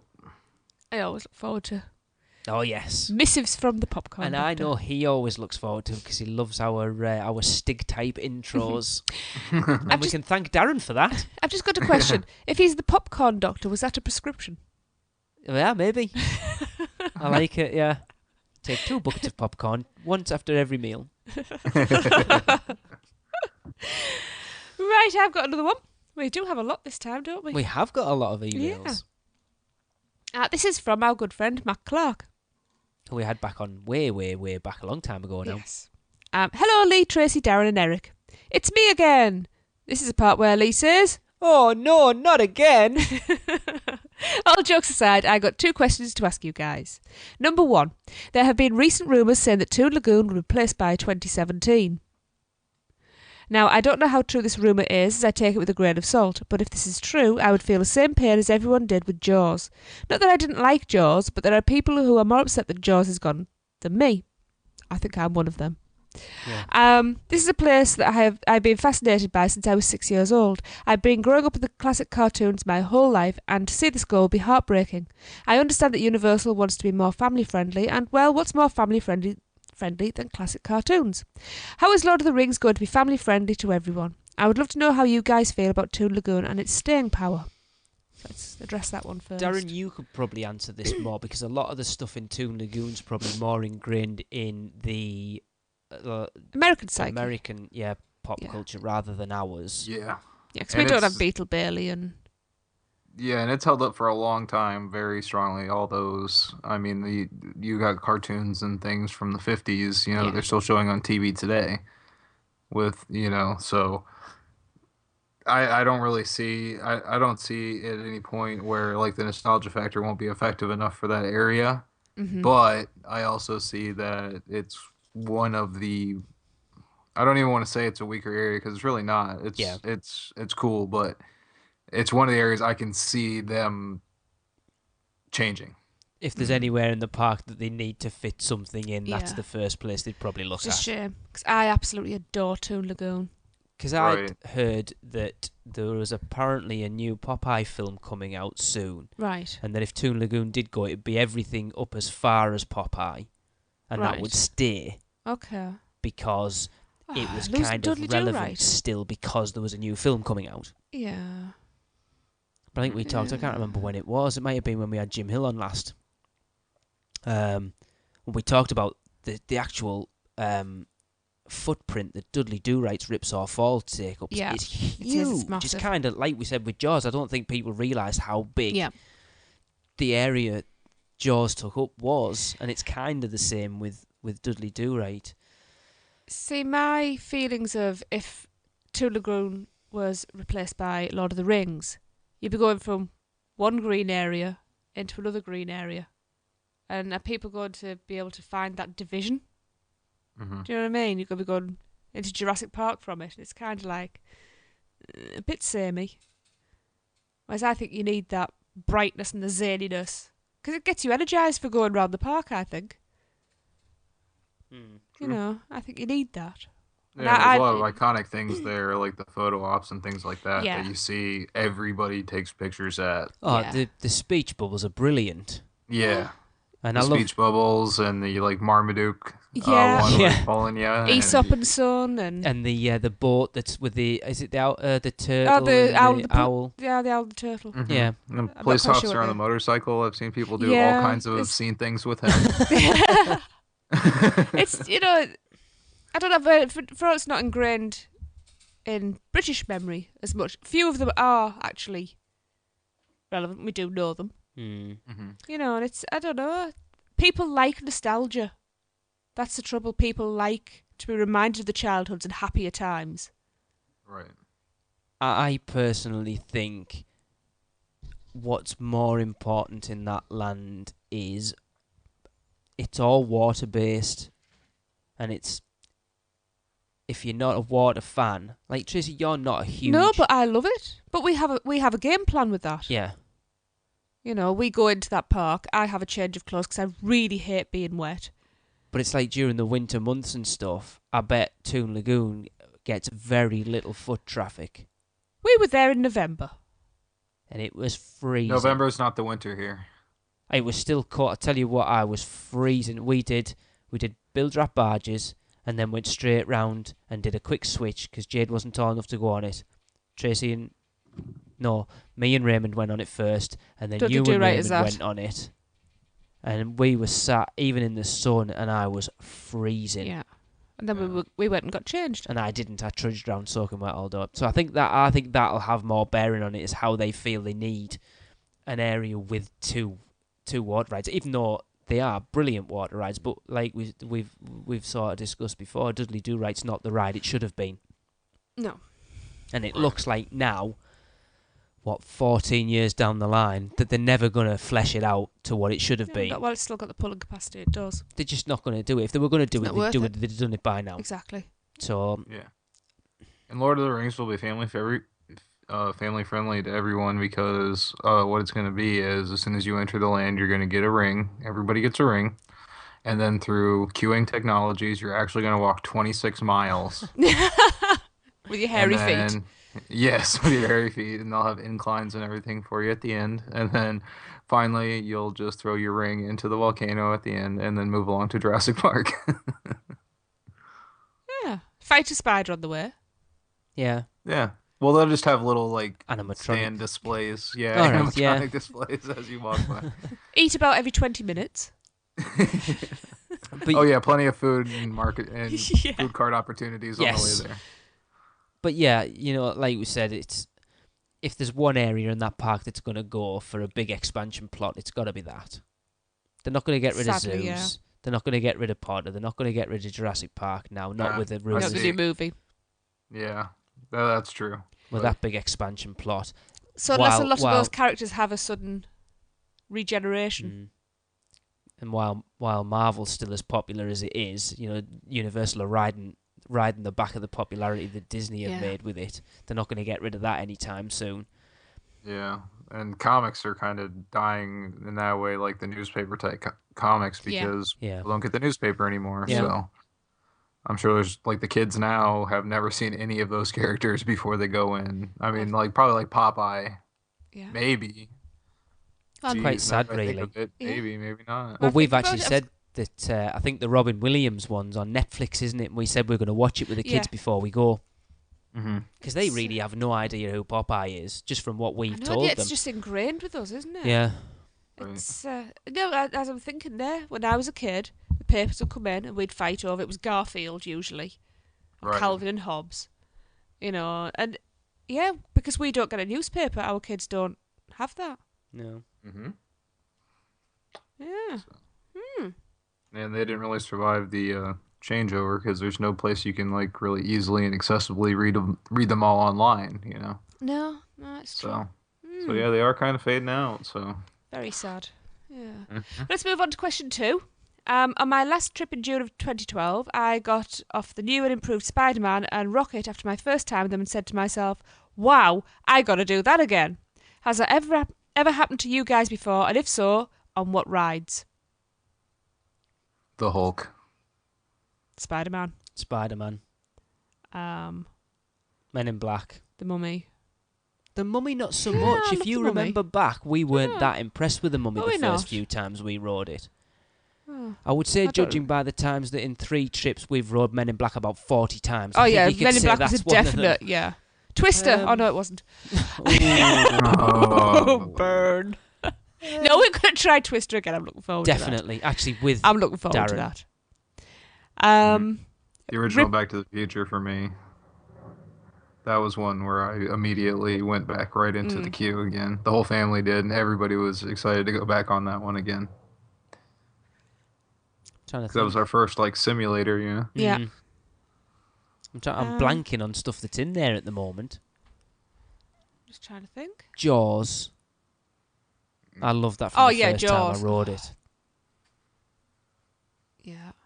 You take me back into that park. I'm just moved over to Ireland. At Islands, it was Welcome. definitely Hulk for me. It was so awesome. I enjoyed the whole, but it was Spider-Man that blew me Oh, away. it did. In fact, we did. Even like Jade, if you think Jade, Oh, she begged to go straight back on. if it had been up to Jade, we'd have literally just ridden Spider-Man all day long. Yeah. Literally every time we come off, it's like, can we go back again? Can we go back again? Can we go back again? And and that was when it was at its worst. You know, the film was grainy as hell, and it really needed that update. Mm-hmm. I suppose technically Dueling Dragons, because once you'd ridden one, you had to ride the other. Yeah. Mm-hmm. But yeah, Spider-Man was a definite. Spider-Man and Men in Black were the definite Yeah. one in each park. Darren, have you got any more? No, not really. Which makes it sound really bad, doesn't it? That you Just- but love there the is- parks that much yet. But there isn't that much in there that sort of... What about Forbidden Journey then, Darren? Did that enough for you? I was okay with going through it once, but I think it was fatigue from the line more than anything. Right. Like, if they offered an immediate ride again, then yeah, definitely I would have. But the prospect of going through the line again did not entertain me. No. No. I think I'll be buzzing when I come off that. Yeah. We'll see. Yeah. So anyway, Mac finishes with keep up the good work, as I love listening to you guys every 2 weeks. Have a good one. Thanks for that, Mac. Definitely. Okay, I got another one here. Oh, a long one here. From Kevy B. And it says, just wanted to comment on the conversation you all had about cloning rides between parks. The crossover between Orlando and LA is much higher than you'd expect. Yes, Orlando gets lots of Europeans and LA gets lots of Asians, but both are located in America and millions of people don't live in Florida or Southern California. There are more than 800 flights a day going to Orlando from the LA area. Certainly a good percentage of those travelers are going to the theme parks. What else is there to do in Orlando? Very true. Yeah. Naturally, the percentage of people flying on the 800 plus flights from Orlando to the LA area would be smaller, as there are many other things to do in the area. But having grown up 15 minutes from Disneyland, I can certainly tell you that every freaking relative that visited us from Iowa wanted to go to Disneyland. And they're all much closer to Orlando. I love the way you put that. Naturally, most of Disneyland's out-of-town visitors come from Northern California and nearby states, and WDW out-of-towners come mostly from the southern states. But there's the entire Midwest, which can go to either location. Yeah. Why would they ever visit both if they have exactly the same rides? Do the math. These Midwestern states each make up about 1% more of Disneyland's annual attendance. That's over 150,000 people per state. These people are spending hundreds of dollars per trip. Why wouldn't you want to get these people to go to both of your park locations? Disneyland is advertising for Cars Land all over the country. Why would they do that if they weren't making millions off people from far-flung states? Maybe because they're going to open it in Orlando too now. You're not allowed to say that. No, not that one. That's on the news. All right. Yeah. I read that on the rumors on the internet. Okay. Yeah. Carsland, yes. Yes. So blah. But yeah. I don't know. Yeah, I never thought about all the ones sat in the middle of the US that could literally go either way. Yeah. The US Now I see huge. a lot of people from California coming over to Walt Disney World because it's a much different and larger park than they have there. I don't hear a lot of people from here wanting to go to Disneyland in California unless they're already in LA for something else. Yeah. And that's just what I know from personally talking to people around here. It's, it's like we've got everything over here, but it's bigger and better, See, Universal's a weird one, isn't it? Yeah. See, he's talking about Disneyland and Disney World, whereas, like, as far as Universal Hollywood and Universal Orlando, I don't think you would ever go really to California just for Universal. Whereas, to be honest, you probably wouldn't go to Orlando just for Universal either. But there's more reason to go to Orlando for you. Actually, people probably did. Harry Potter. Yes, yeah, you're that's probably true. right. I would just like to point out that Kevy does say, what else is there to do in Orlando? I do not want the tourist board letting us know about 365 things you can do in Orlando. Thank you very much. We know about beaches. We know about everything on iDrive. 68 8-hour days to do everything that Yes. Central Florida Yeah. has to offer. So just a little. I just suddenly thought, yes, there is the theme parks, Yeah. but there is a hell of a lot more. There is a lot more, but basically I'm just preempting getting lots and lots of emails that's it. listing what we'll get. 90% of people that go to Orlando go for The theme Disney, parks. Universal, SeaWorld. I go for the sun. But how about the personal? A group of friends used to go to Orlando every year, but with California Adventure getting so many of the rides littered about in WDW, and with Walt Disney adding so few rides, that stopped years ago. In fact, the family will all be visiting Walt Disney this year, so the nephews can see Epcot and Animal Kingdom, and it will and it will be the last time I ever visit. Ooh. Wow. Yeah. What is WDW doing to entice me to visit? Cloning Cars Land. See, I told you. Yeah, okay. Which is just down the freeway. Cloning Little Mermaid. The clones between the two places is already insane, and it's just getting worse. Californians already hate the Magic Kingdom, and we have no reason to love the Disney studios. So why shouldn't Universal take advantage of this by creating experiences that are at least a little different, like the Mummy coasters? It's right. You think you've got Tower of Terror over at California. You've got Cars Land at California, which is going to I mean, what's in Space Mountain, which is apparently much better Yes. in Hollywood. Big Thunder Mountain, which is apparently much better the Haunted Mansion in completely different Hollywood. as well. The Haunted Mansion, Is that Phantom the original Manor? one there. No, is Phantom Manor's that's at Disneyland just Paris. Paris. Yep. Apparently Pirates of the Caribbean's better in California. Star Tours you've got in California. You've got Toy Story Mania in California. Really, you've got Soarin' in California. So you're only looking at like the one major ride that's in Orlando that's not in California is probably Expedition Everest. Right. It's the only one I can think of, really, that's like a big attraction, like an e-ticket, as it were. Right. And they all tend to be better. Yeah. The Walt Disney World ones tend to be toned down versions of. Apart from the Tower of Terror, the Tower of Terror seems to be the best one, the one in Orlando. But Remind me again why we go to Orlando then? because you've got 2 extra theme parks and Islands of Adventure and Universal Studios. Kidding. But then when Wizarding World opens at California, how much difference is that going to have on it as well? And he says, I may have avoided the Disney parks, but then I've been back to the Universal parks and SeaWorld on a semi-regular basis since then because there is so little crossover. Jurassic Park, T2 3D, not anymore. Shrek, The Simpsons, but now there's going to be Transformers on both coasts and Despicable Me, and how much of Harry Potter will be reproduced.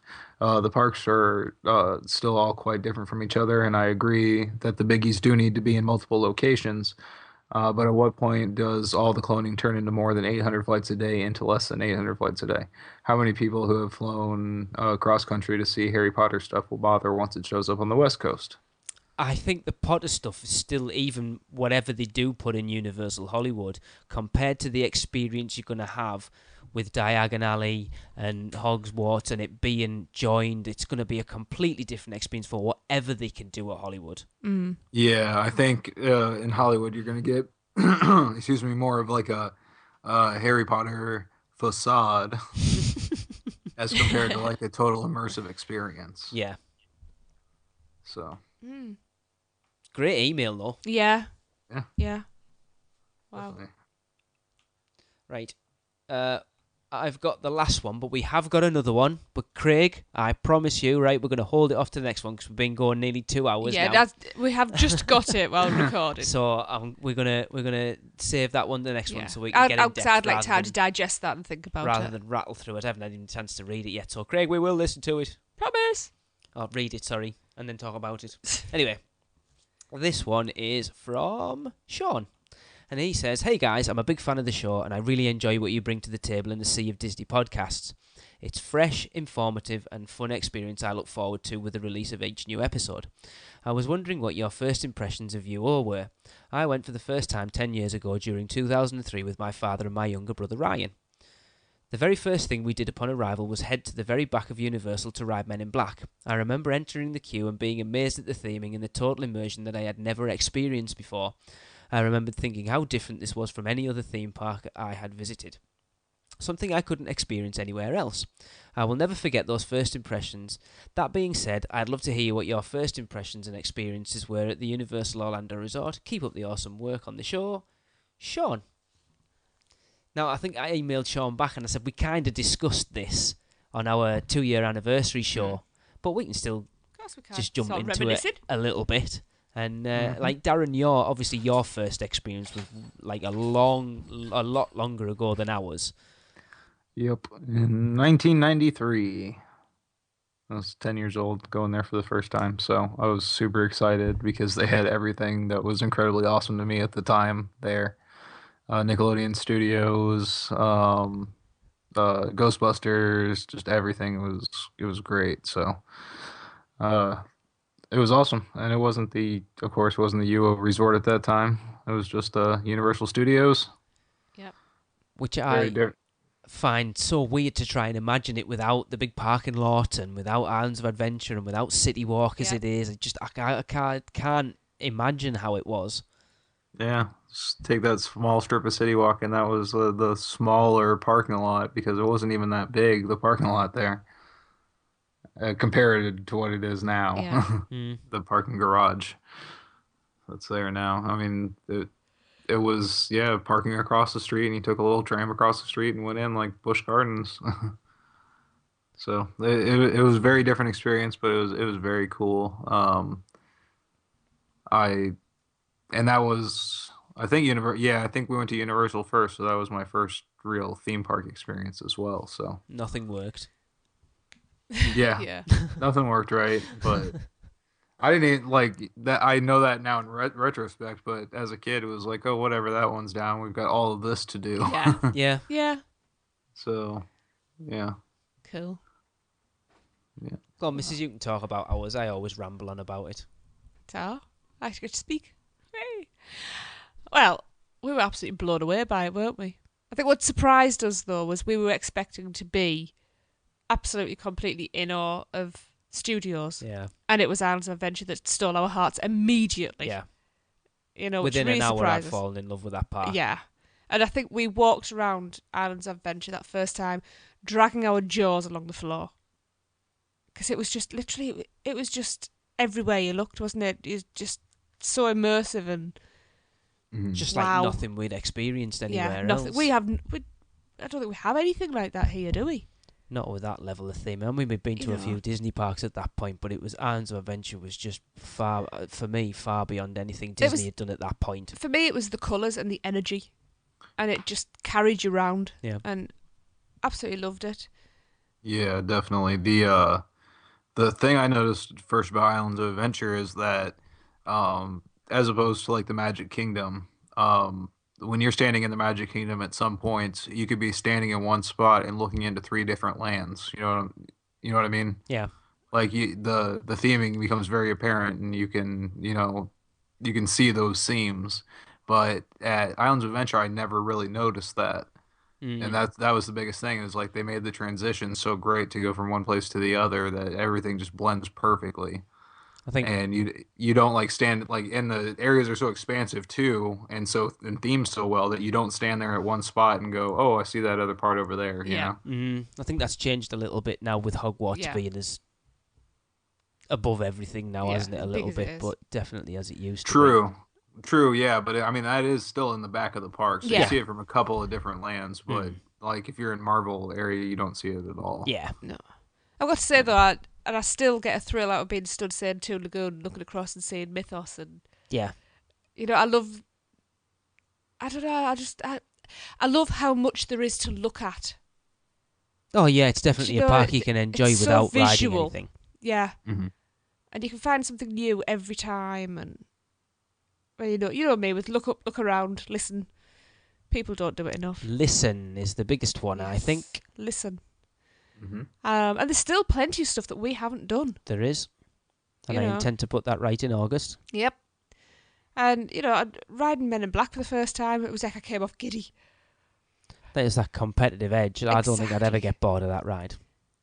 Yeah. Yeah, my gun's always broken. Oh, no. Every single time. And of course, Spider-Man. Yeah. I can't wait to ride that ride with the new the new 4K HD. Stop. Was it 67 days? Something like that, as we're Bit recording, yeah. Bit less what, yeah, as we're recording. So Not there that you go. we're counting.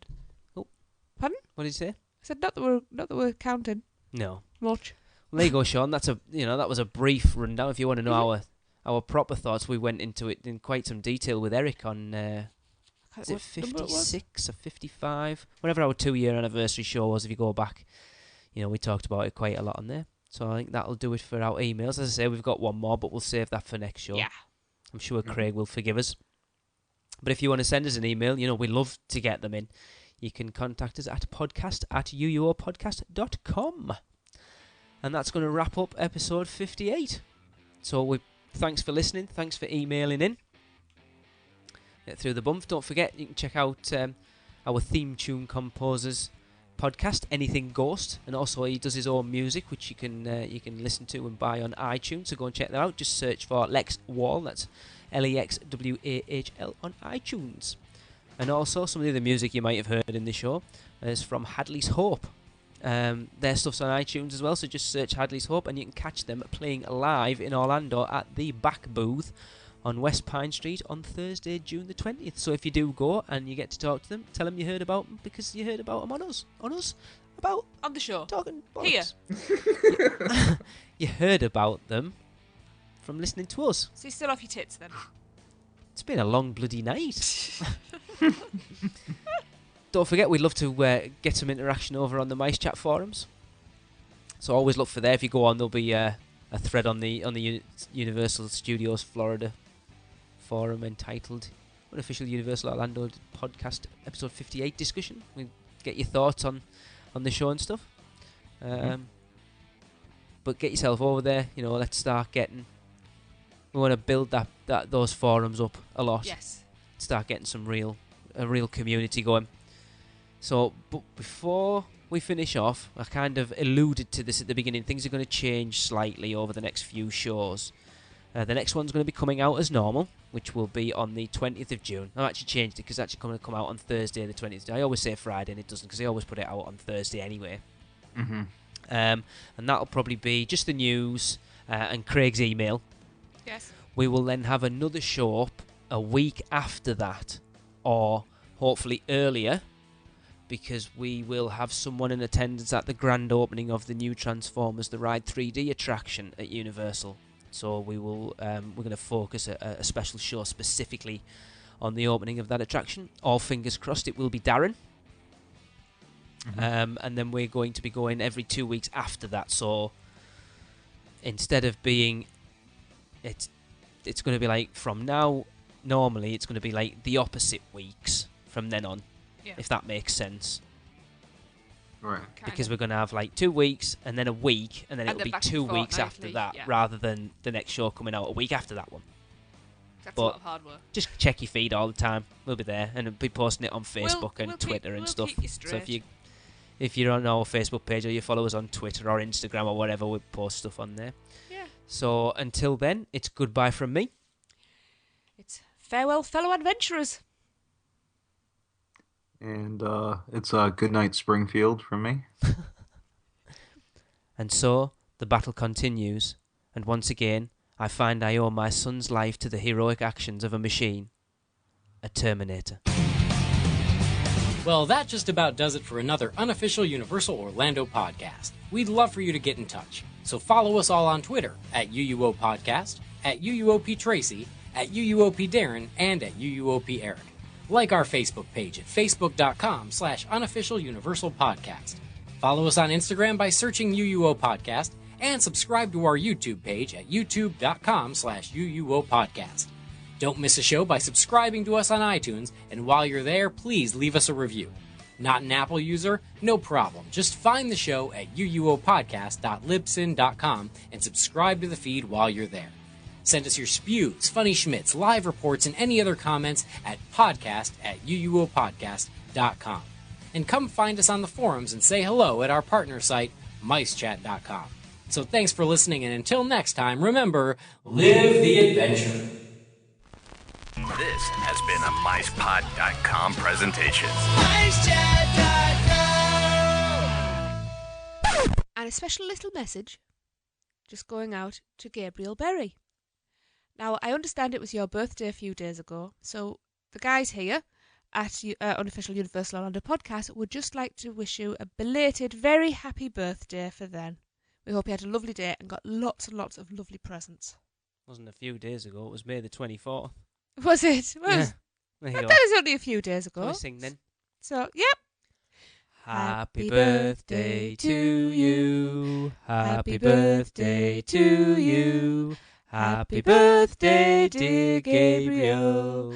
Happy birthday to you. Hip hip. Hooray! Hip hip. Hooray! Hip hip. Hooray!